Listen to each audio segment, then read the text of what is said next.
Leadership in action, it gives you insight.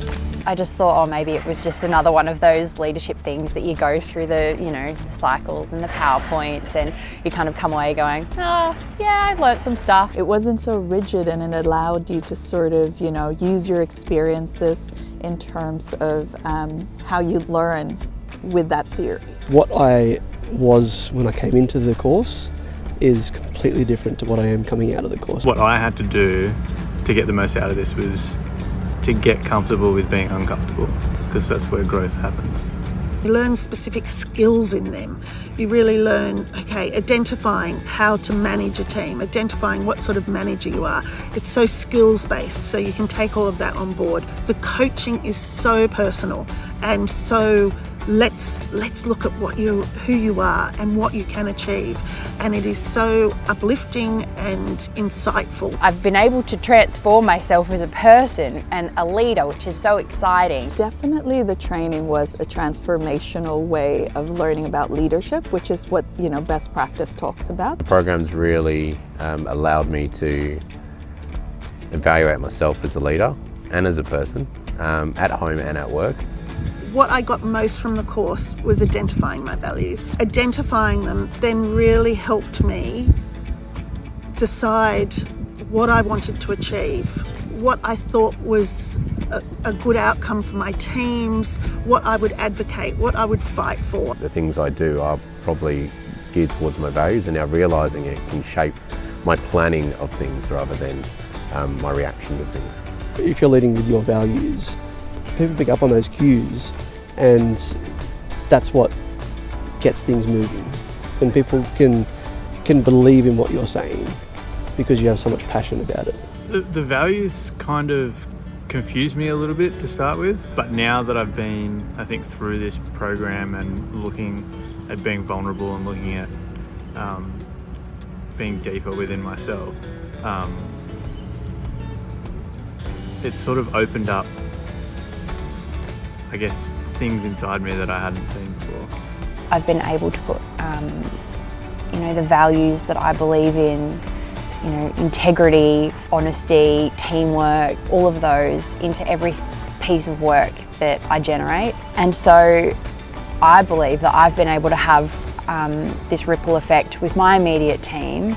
That's just all because of the courage that I've developed by doing the program. And coaching people through their issues rather than trying to solve their issues for them has been great. It's taking a lot of pressure off me. Putting that trust in them, letting them know that they're doing a good job, asking them what they think about it has really changed their mindset as well. I treated everybody in my team like the inner child model. I felt I had to fix things for them. I felt I had to save the day. And I thought that made me a good leader, because I was fixing people's problems and they had to call me and they were dependent on me. And I thought that showed that I was a good leader.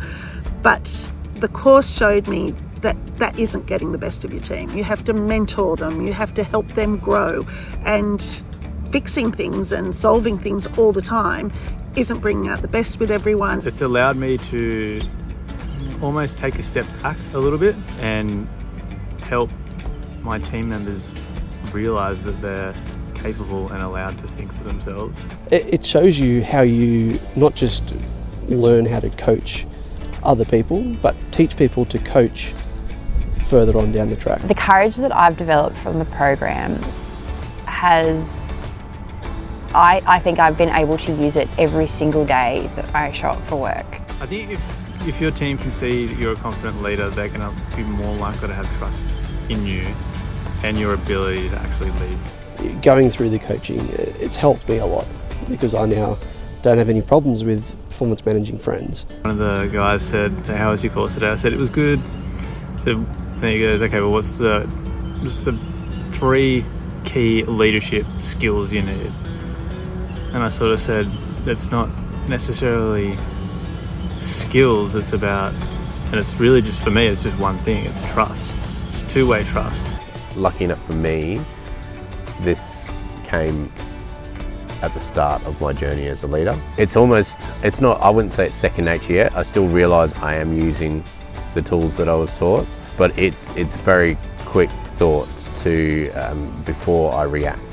What I've got out of it has been the most insane outcome I ever thought imaginable. I'm so confident in myself. It's just really exciting just to be able to just relax a little bit, know that you don't have to be this perfect manager and get everything right and tick all the boxes. I'm confident as a manager. I'm confident I should be where I am. So I can recognise that it is so much better if I ask other people for their skills and ideas and strengths. I think open vulnerability is important because it shows that you're not perfect. People shouldn't look to you as the perfect example of how to be. It shows that you can make mistakes, you can own up to those mistakes, and it's not always going to be a negative outcome. Often there's a positive outcome.